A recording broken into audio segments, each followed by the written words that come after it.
Identifier, analyser, planifier, trader. Votre rendez-vous avec IG. Investissez avec les Turbo 24.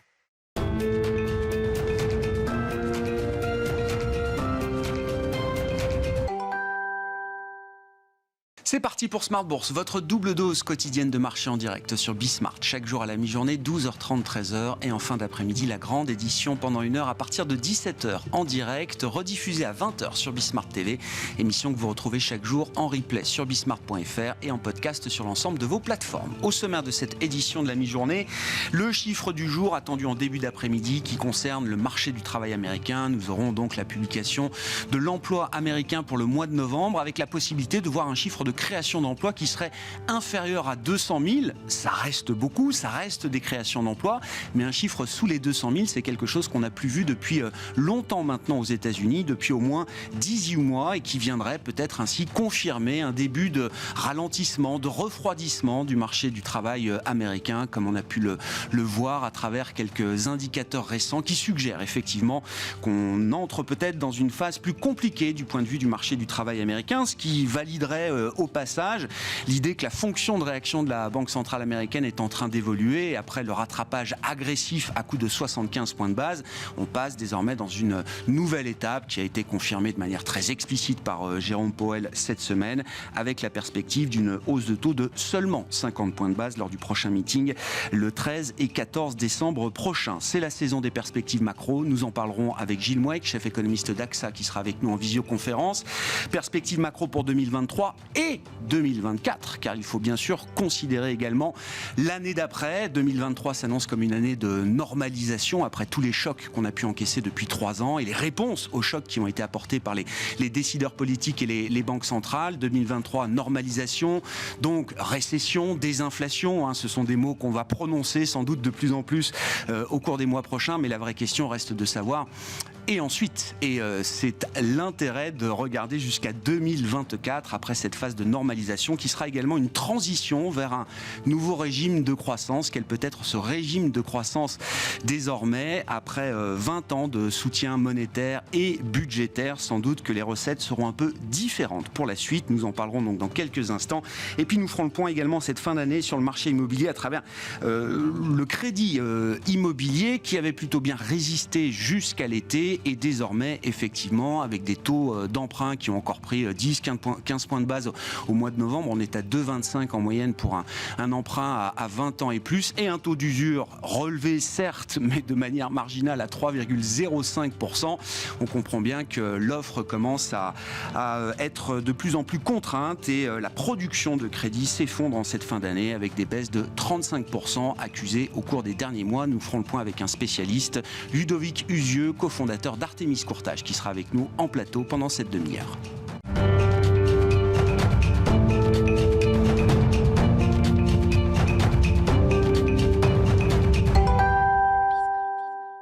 Mais d'abord, la saison des perspectives macroéconomiques. Et c'est Gilles Mouek, je le disais, chef économiste du groupe AXA, qui est avec nous en visioconférence. Bonjour et bienvenue Gilles. Comme je le précisais en introduction, vos perspectives ne concernent pas uniquement l'année 2023. Et je trouve que l'exercice est intéressant de ce point de vue-là, d'intégrer également l'année 2024 dans cet horizon de prévision. Non pas que vous ayez une boule de cristal plus puissante que les autres, j'imagine, Gilles, mais ça permet d'ouvrir la réflexion sur l'après. On va parler de 2023 et de la normalisation, encore une fois, de tous les chocs qu'on a pu encaisser depuis 3 ans maintenant. On va parler de récession, sans doute, de désinflation, mais j'ai envie de commencer par la fin. Quel est le régime de croissance qui nous attend par la suite, Gilles? Et de ce point de vue-là, vous dites effectivement, les 20 années qu'on vient de vivre à coup de stimulus monétaire et de stimulus budgétaire ne sont sans doute pas réplicables pour la suite. Oui, je pense que c'est un peu le message qu'on voulait envoyer, c'est que là, on est tous obnubilés par ce que va faire la Fed au mois de décembre, bon, ce sera le taux terminal en 2023, etc. Et c'est normal d'en parler.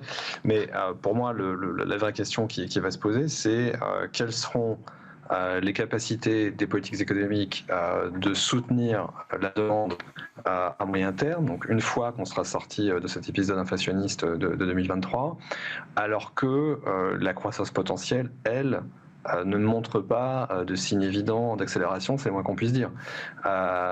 Aux États-Unis, parce qu'on a toujours ce fléchissement lancinant du taux de participation au marché du travail, donc un vrai problème du côté de l'offre, accompagné d'une productivité dont les gains ont quand même été très maigres, même dans la décennie qui a précédé la pandémie. Et en Europe, on a moins ce problème d'offre de travail parce que notre taux de participation augmente, mais notre effort d'investissement s'est affaissé. Donc le stock de capital ne progresse plus beaucoup. Donc avec des taux de croissance potentiels qui s'établissent à 1,5, 1 3/4 aux US et 1 quart dans la zone euro. On s'était habitué depuis une vingtaine d'années à ce que régulièrement les politiques économiques, qu'elles soient monétaires ou budgétaires, nous permettent d'avoir une croissance effective souvent un peu au-dessus de ce potentiel. Ça va être très compliqué parce que on a un changement culturel des banques centrales, on a un changement d'air qui est quand même très marqué, probablement surtout en Europe, en tout cas un retour au naturel d'avant l'ère Draghi. Et puis du côté du budgétaire, on a accumulé une dette importante qui maintenant vient se refinancer à des taux d'intérêt plus élevés. On aura un passage austéritaire. Ce passage austéritaire, il se traduira aussi par une compression de la demande.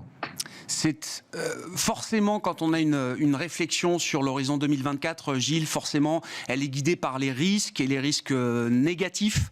Forcément, le coût de la transition énergétique, climatique, la transition démographique également, qui sont quand même des forces structurelles qui ont été sans doute masquées en partie d'ailleurs par les effets des politiques monétaires et budgétaires au cours des dernières années. Forcément, il faut avoir une hypothèse un peu négative de ce point de vue-là.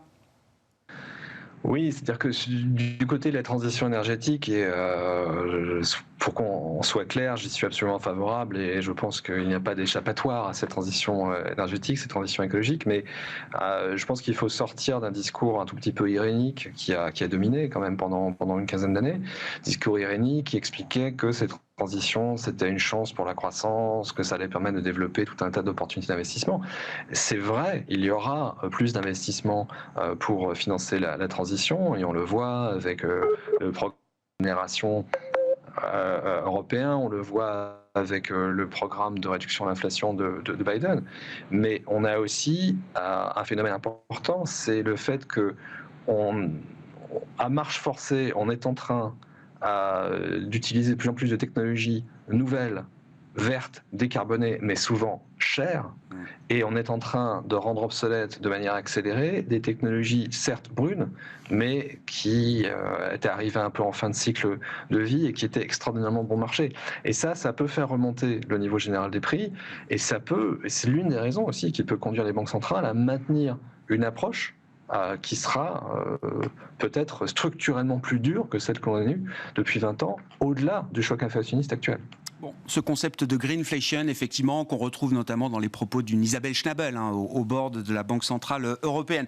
Si on prend quelques points clés du scénario 2023, Gilles, une question sur les États-Unis. Alors c'est vrai que les marchés portés par un vent d'automne favorable semblent toujours croire à l'idée d'un soft landing de la croissance aux États-Unis, conjugué à ce que j'appellerais un hard landing de l'inflation, qui permettrait de rétablir rapidement, on va dire, un équilibre qui serait plus confortable pour la Banque centrale américaine. Bon, ce scénario semble idéal. Est-ce qu'il a néanmoins une chance de se matérialiser, Gilles ? Nous, on est un peu plus circonspect que cela parce que ça peut arriver, bien évidemment, les miracles arrivent, mais ce qui me semble frappant sur 2022, c'est l'incroyable résilience du marché du travail, alors même qu'on avait déjà plutôt des signes de ralentissement. Je rappelle que le PIB américain était en contraction au début de l'année 2022. On n'a plus de soutien budgétaire. La politique monétaire est en train de se durcir quand même à marche forcée. Et on a une très grande résilience du marché du travail. Et si cette résilience du marché du travail se poursuit, on n'arrivera pas à aller vers la désinflation que souhaite la Fed. Malheureusement, le passage par la case récession, entre guillemets, qui permettrait effectivement d'aboutir à un ralentissement significatif des salaires, elle est sans doute inévitable. Et là, je pense que les marchés ont un peu il y a une espèce de rupture cognitive, entre guillemets, c'est-à-dire que on ne peut pas d'un côté s'attendre à ce que la Fed réduisent ces taux d'intérêt extrêmement brutalement dans la seconde partie de 2023, sans considérer qu'on passe par une phase de récession forte. Moi, je suis très circonspect sur l'idée que la Fed pourra en fait baisser ses taux rapidement en 2023, mais la seule chose qui pourrait les conduire à le faire, à mon avis, ce serait justement une situation de récession persistante qui irait au-delà d'un simple accident de parcours au premier trimestre 2023. Donc je trouve qu'il y a une chaîne logique qui est un peu cassée là dans le pricing de marché. Ouais, on ne peut pas vouloir un soft landing et des baisses de taux en 2023. Vous les voyez d'ailleurs plutôt en 2024, c'est ça Gilles, je crois. Sur l'Europe, j'ai toujours en tête la fable du bourdon qui nous était racontée par Mario Draghi. C'est gros, ça a des petites ailes, mais ça vole quand même. Et je trouve que 2022 est à nouveau un exemple de la résilience européenne. Au mois de mars, évidemment, alors tous les éléments étaient en place pour avoir une vue très négative sur la croissance européenne qui, au final, aura déjoué à nouveau tous les excès de pessimisme qu'on pouvait avoir. La récession n'a pas encore officiellement commencé, en tout cas au terme du troisième trimestre. Elle va sans doute commencer, elle commence peut-être aujourd'hui. Est-ce qu'il est légitime de reporter tout le pessimisme qu'on avait sur 2022 sur 2023, Gilles ? Ou est-ce que quand même il faut tenir compte de la résilience qu'on a pu accumuler en Europe avec des réponses très fortes, bien sûr, au terme de cette année 2022 ? Nous, on a une récession qui démarre au quatrième trimestre 2022 depuis assez longtemps en fait, parce que ce qu'il ne faut pas oublier pour comprendre 2022, c'est que nous, à la différence des États-Unis, on était encore en phase de rattrapage post-réouverture. Et par exemple, la performance du PIB du troisième trimestre, qui a été positive, c'est une performance qui est quand même encore sous perfusion de réouverture, avec par exemple une normalisation des dépenses de tourisme qui s'explique par le fait que c'était la première grande saison touristique depuis 2 ans qui se faisait dans des conditions normales. Et ça, sur l'économie de beaucoup de pays, en particulier du sud de l'Europe, mais aussi de la France, ça a un impact très important. Là, on rentre au quatrième trimestre 2022 en ayant pour le coup épuisé ces effets de rattrapage, ces effets de normalisation, et on rencontre quoi ? On rencontre un choc inflationniste qui reste massif, plutôt plus gérable en France que dans d'autres pays de la zone euro, mais dans d'autres pays de la zone euro, ça fait quand même très mal.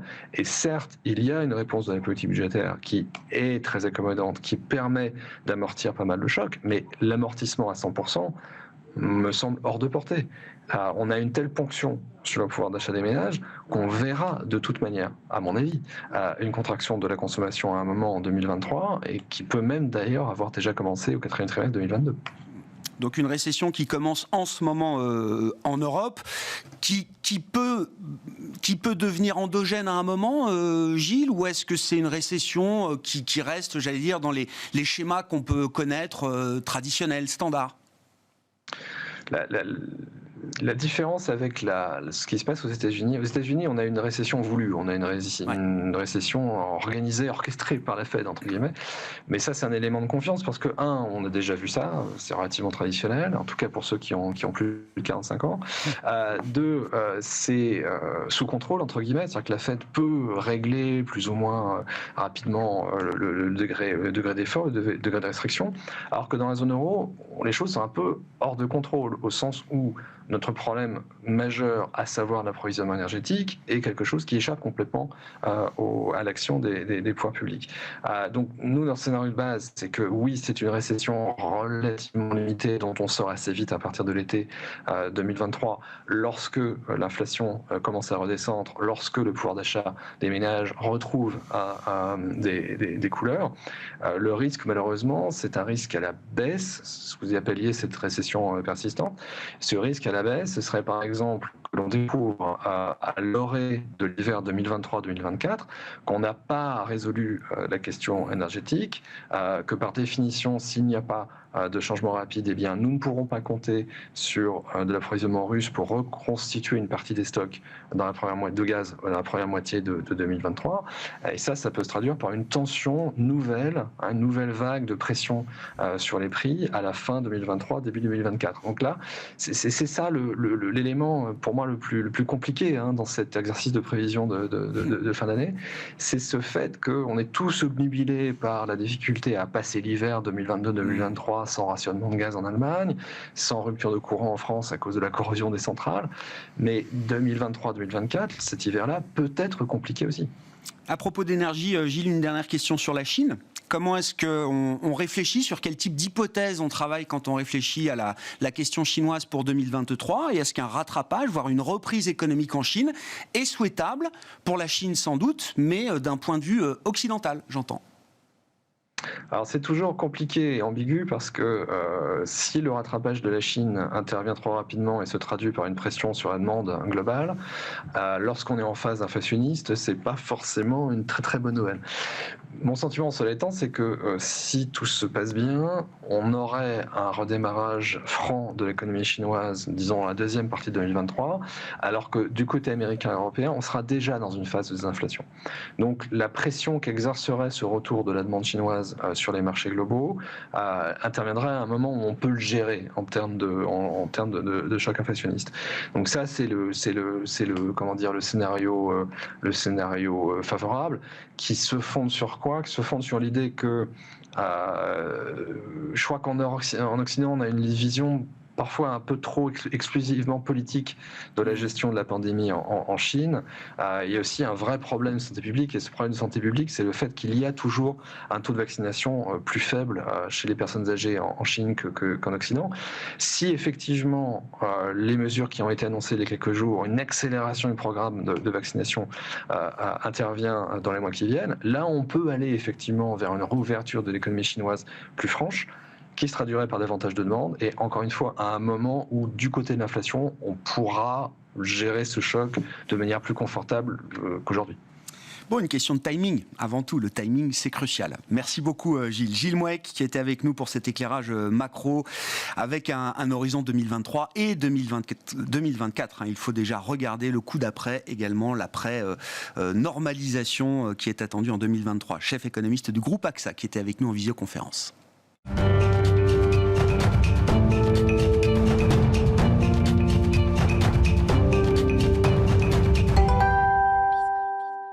Venons-en au marché immobilier avec un état des lieux de fin d'année avec Ludovic Usieux qui est à mes côtés en plateau, cofondateur d'Artémis Courtage. Bonjour et bienvenue Ludovic. Bonjour Grégoire. On parle avec vous de crédit immobilier, indicateur très important évidemment de la tenue du marché immobilier. Il faut noter qu'il y a un point de rupture qui a été franchi entre ce qu'on pouvait observer en matière de tendance, de distribution de crédit, jusqu'au milieu de l'été. Et depuis, effectivement, il y a une sacrée marche à la baisse qui a été franchie, Ludovic. Oui, c'est l'analyse de l'année 2022. C'est une année qui aura bien débuté, emmenée par un premier trimestre qui continuait à affoler les compteurs. Et puis nos premières indications, nos premières alertes qui datent du mois d'avril, au moment où les taux ont débuté leur progression rapide et intense. Ça n'a pas eu l'effet, évidemment, comme le cycle de l'immobilier, c'est 3, 4, 5, 6 mois selon les produits, selon qu'on est dans l'ancien ou dans le neuf, on a des cycles plus ou moins longs et donc ça ne s'est retrouvé dans les chiffres, même si on avait alerté bien avant, qu'à partir du milieu de l'été, les mois d'août et septembre ont été très en retrait sur les crédits nouveaux. L'Observatoire Crédit Logement indique qu'il y a un recul de 35% sur ces 2 mois. Je pense qu'on sera sur quelque chose d'équivalent sur les mois d'octobre et de novembre, peut-être un peu plus en retrait encore. Donc c'est vraiment une année à 2 vitesses qui avait bien démarré. Et puis les événements qu'on a connus, l'inflation, l'envolée des taux, la guerre en Ukraine, et puis ce phénomène d'effet ciseau entre l'augmentation des taux et le taux d'usure qui n'a évidemment pas aidé à maintenir une production de crédit aussi dynamique qu'elle aurait dû l'être. On va y venir, mais enfin, on y vient d'ailleurs tout de suite, Ludovic.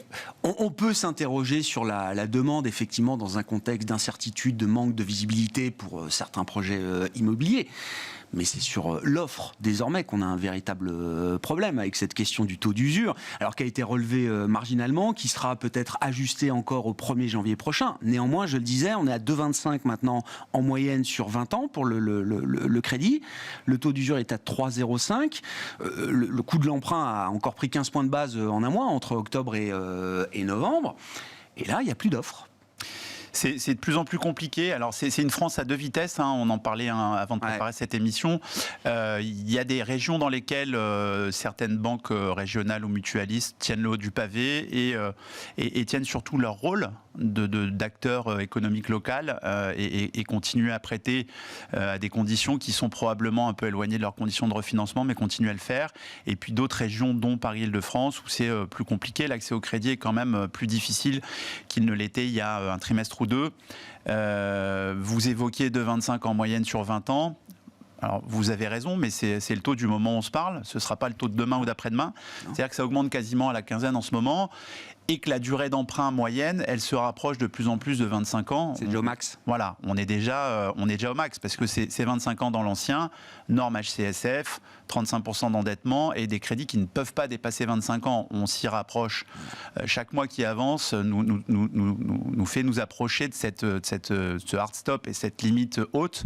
Donc on est sur des taux qui sont aujourd'hui, un bon taux sur 25 ans, c'est aux alentours de 2,50. Vous voyez bien qu'il reste 50 points de base pour aller jusqu'à l'usure et qu'on se retrouve dans un cycle et dans une période qu'on a connue cet été avec des dossiers d'emprunteurs solvables avec de l'apport qui sont juste au mauvais moment, au mauvais endroit. C'est-à-dire que le projet est parfaitement préparé, ficelé, mais que soit pour des considérations d'assurance ou de taux un peu trop hauts, se retrouve avec un chemin de croix vis-à-vis du crédit immobilier. C'est pas très agréable. Non. Et on a utilisé, vous dites, toutes les ficelles, l'allongement ou la durée d'emprunt, l'apport personnel, enfin toutes ces ficelles-là ont été épuisées d'une certaine manière et font que la situation reste néanmoins bloquée. Vous avez raison, tous ces indicateurs sont même franchement à la hausse. Quand on regarde soit les indicateurs de notre réseau, les indicateurs d'activité de notre réseau, ou ceux des notaires ou de Crédit Logement, la durée des emprunts a augmenté et on est maintenant en moyenne au-delà de 20 ans, en moyenne. Ouais.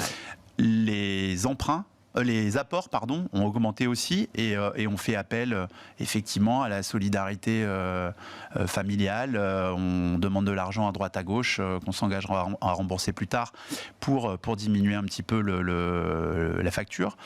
L'assurance qui est quand même bien rentrée dans les mœurs et maintenant tout le monde a conscience effectivement qu'on peut ouvrir la concurrence et faire appel à des compagnies individuelles pour avoir des tarifications individuelles.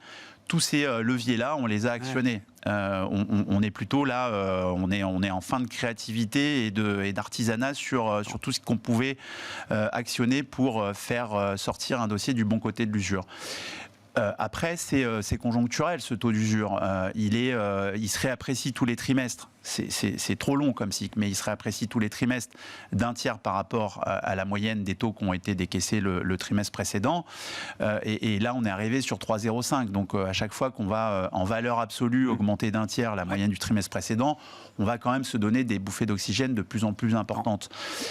Donc, l'effet taux d'usure va s'estomper quand même au fur et à mesure là, dans les prochains mois, trimestres? Oui, on n'aura pas été très aidé de ce côté-là, mais l'augmentation des taux galopante va nous éloigner, en tout cas, cette augmentation d'un tiers à chaque fois, comme on est arrivé sur un 3,05, évidemment, on peut imaginer qu'au 1er janvier, on soit aux alentours de 3,50 ou 3,60, on verra ce que le mois de décembre va donner, et ça redonnera une bouffée d'oxygène. On va pouvoir ressortir du congélateur des dossiers qui sont en souffrance en ce mois de décembre, et qu'on va pouvoir faire passer en début d'année prochaine. Mais une fois qu'on a dit ça, on peut dire aussi que l'année a été, je vous dis, séparée en deux. Elle a été très bonne en début et très en retrait à la fin de l'année. Qu'on va s'éloigner de ce problème d'usure. Alors, si c'est pas en janvier, ce sera en avril, mais ça durera pas beaucoup plus que 2 trimestres.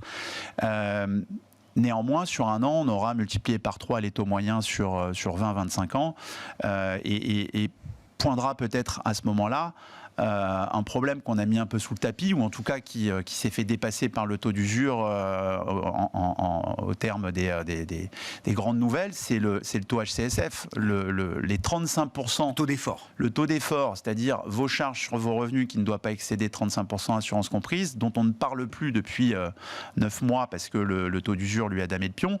On va en reparler parce que les taux ont augmenté beaucoup plus vite que le marché ne s'est tassé dans l'immobilier. Ouais. on est sur des petits ajustements, mais on ne peut pas parler de décrochage en termes de prix du mètre carré qui aurait déraillé de 5 ou 10%, que ce soit à Paris ou ailleurs. Ce n'est pas encore le cas. Ça va peut-être arriver, mais en tout cas, au moment où on se parle, on est sur des taux qui progressent plus vite que des prix du mètre carré qui baissent. Et ce qui risque d'arriver une fois qu'on aura mis de côté ce problème d'usure, c'est d'avoir à nouveau le problème un autre de point dossier, de blocage avec le taux d'effort. un accès au crédit qui sera là aussi freiné, mais à cause du taux d'effort où on sera sur des dossiers qui seront à plus de 35% parce que les taux auront augmenté beaucoup plus vite que le reste. Quelle serait la position d'un patron de société de courtage comme Artemis Courtage sur cette question du taux d'effort? Parce qu'on était à 33 auparavant, on est déjà à 35 aujourd'hui. Est-ce qu'il y a une conversation possible pour augmenter encore? Alors il y a des dérogations possibles sur 20% de la production totale de crédit pour chaque banque, mais est-ce qu'on peut encore ouvrir un petit peu les frontières? Les risques sont ceux qui ont déjà été évoqués par le gouverneur de la Banque de France, c'est de ne pas vouloir mettre en défaillance des publics d'emprunteurs qui seraient jugés ou estimés trop en risque.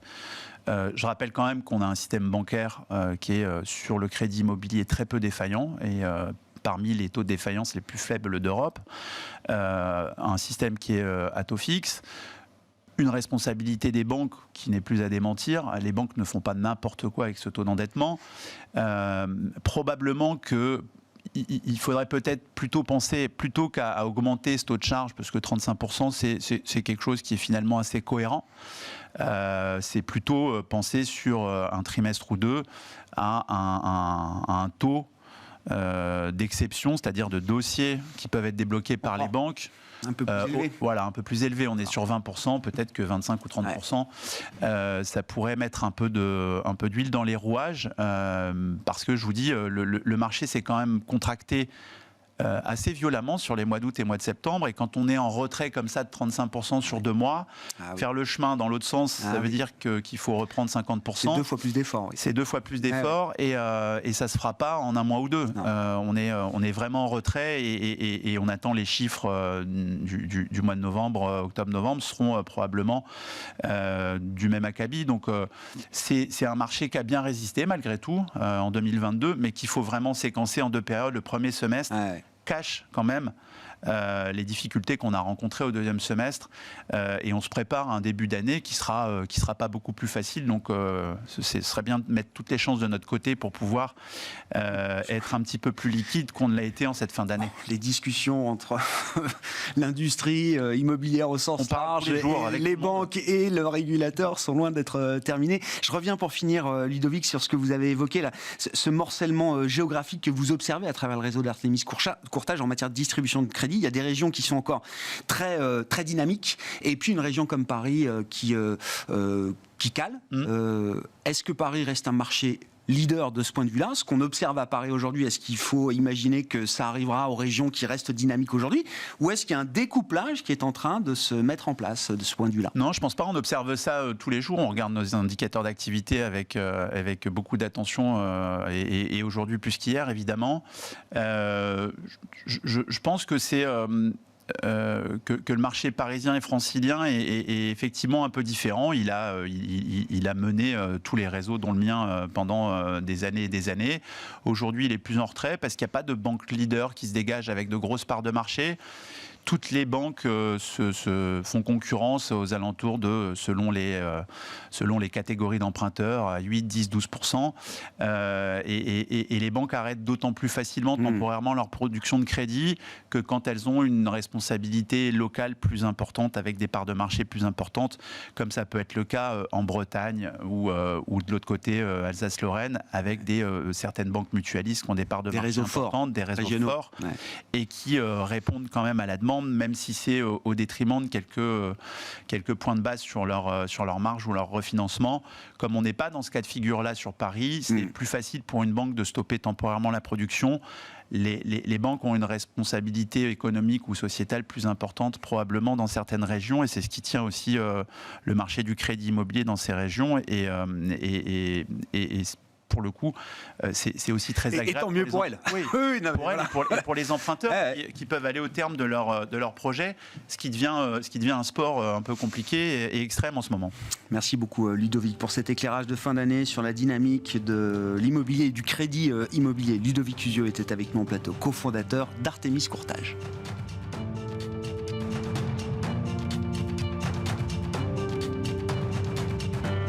Identifiez, analysez, planifiez, tradez. Votre rendez-vous avec IG. Investissez avec les Turbo 24.